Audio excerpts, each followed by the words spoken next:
Hi, we are Team Shark Rodeo, and today we are going to be talking about how to predict NFL point spreads. The motivation to predict NFL point spreads comes from the fact that Vegas sets spreads every weekend that people can bet on. If you can better identify factors that help predict NFL margin of victory or the point spread, then you can take advantage of any inefficiencies or spot inefficiencies in the Vegas point spreads and benefit financially. The data that we're using to accomplish this are 768 NFL games, which covers 3 seasons. And the data that we have, we transformed to get season-to-date averages. And what this includes is a running average calculation for how a team is playing throughout the season up until the game that is being predicted. Our findings are that these year-to-date statistical averages that we got in our transformation step are not strongly predictive of a specific game's point spread. However, the individual game stats that actually occurred in that game are highly predictive, which in hindsight makes sense. But what you can do is you can leverage the season-to-date averages by using them as inputs into a model built off the actual game statistics that occurred using historical data. So you can get the best of both worlds. The first iteration is the game information model. And we tested several features that all describe a game. And we grouped these into the rest category, which includes did a team have a bye or not, the stadium, is it indoor or outdoor, team info, were they home or away, what's their winning percentage coming into that week, and then the travel, how far do they go, what direction, and how many time zones. You can see the features highlighted in blue are the ones that were statistically significant and a model was built off of. And that model explains 13.3% of the variance in the point spread, and it doesn't have a great root mean squared error. You can see the magnitude of the beta parameters here. One in particular that ultimately will be in our final model is that when team 1 is a visitor, you can see that it negatively impacts their margin of victory. So overall, from this first one, not a whole lot of variance being explained, but we've identified a few features that are going to ultimately be in our model. So iteration 2, we bring in the game-to-date or season-to-date averages that we got in our transformational step, and you'll see that the home and the away features, as well as a team's win percentage, we bring in from the prior model. Here are these game-to-date statistics. The ones highlighted in blue are all ones that were statistically significant that ended up in the model. We ended up running 4 different models. We split the NFL season into quarters. So first quarter being games 1 through 4, second quarter 5 through 8, and so on. You'll see from this graph over here that the fourth quarter of the NFL season, the point spread variance was explained at the highest rate of 29%. And this is because these game-to-date averages have more data and they're more representative of how a team is performing that season. You'll notice that the first quarter is the second highest, and that's because we're weighting the prior year's seasonal averages with the first few games. So the first quarter and the fourth quarter have the most amount of data to pull from, therefore being the most representative. I'll now hand it over to Pierre to go through some additional models. Good evening. My name is Pierre St. George, and I'm part of the team Shark Rodeo. The most interesting thing for me was probably more disappointment and frustration than interesting. With all the variables we had collected and all the game stats we had, I would have expected a better outcome for me.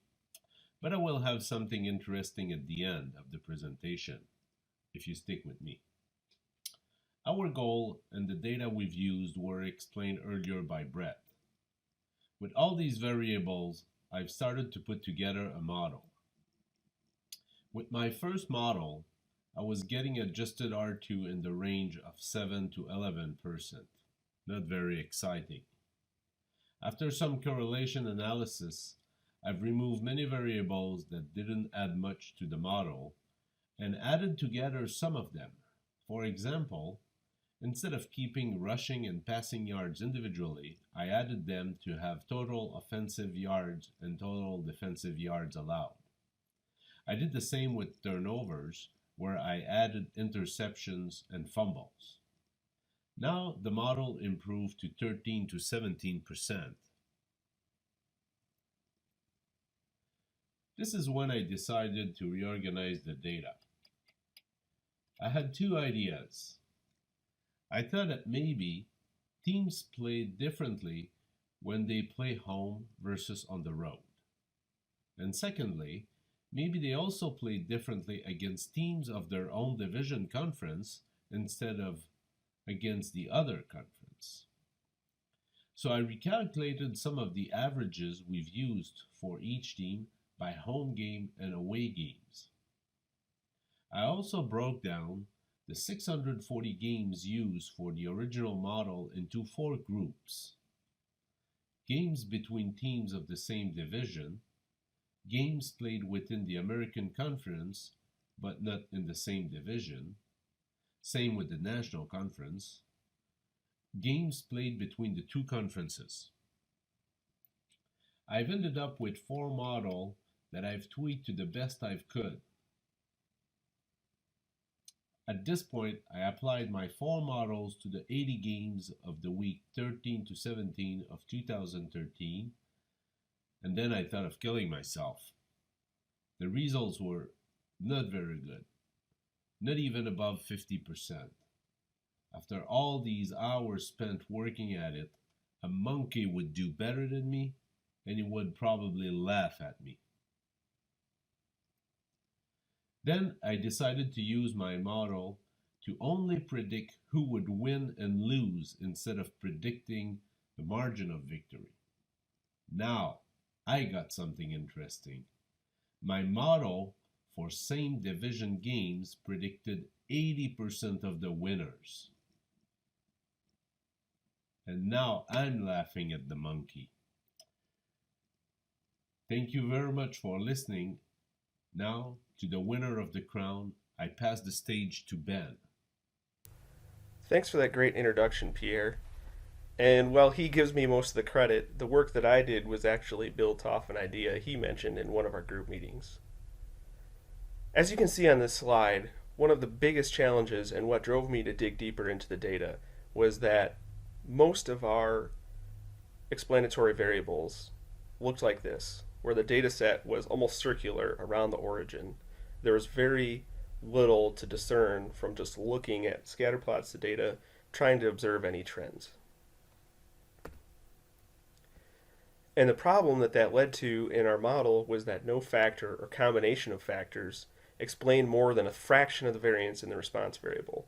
So nothing that we were doing was working, and we were really frustrated and stuck. So I decided that I needed to go back to the data and figure out where we went wrong. As you can see from this example of the 2011 New England Patriots, I plotted margin of victory, year-to-date average turnover differential, and the specific game turnover differential across the course of the season. The margin of victory is in blue, average turnover differential is in red, and the specific game turnover differential is in green. And this, as an example, shows how the predictive power of the average gets washed out, especially over time. In the early season, the average somewhat trended with the margin of victory, but eventually it became a non-predictor. Whereas the turnover differential, although it did have some areas where it was inverse from the margin of victory, did tend to follow much more closely the margin of victory. And you can see that reflected in the R-squared values. There's a huge difference in their predictive power. And the lesson that I learned out of that was that we really needed to be using the specific game stats to build our model rather than the year-to-date averages, which we had started with. And the next step was to determine if that theory held true across the entire data set. So instead of just looking at the 2011 New England Patriots, I included all teams and all games. And you can see that there is indeed a correlation there, and it's much better than it had been when we were using the average statistics instead of the specifics. And the key takeaway from that was that the explanatory power of the specific game statistics is substantially higher than the averages, which may seem kind of intuitive, but that was a hard lesson for us to learn and will definitely be something that sticks with me in the future. So the last step of this process was to build a new model using actual stats instead of year-to-date averages. The first model that I did was very simple, it was clean, and all I used was a turnover differential, offensive passing and rushing yards, and defensive passing and rushing yards allowed. It was quick, it's easy to understand, but you can see by the adjusted R-squared that we were double or more than double the significance of our previous models in the first attempt.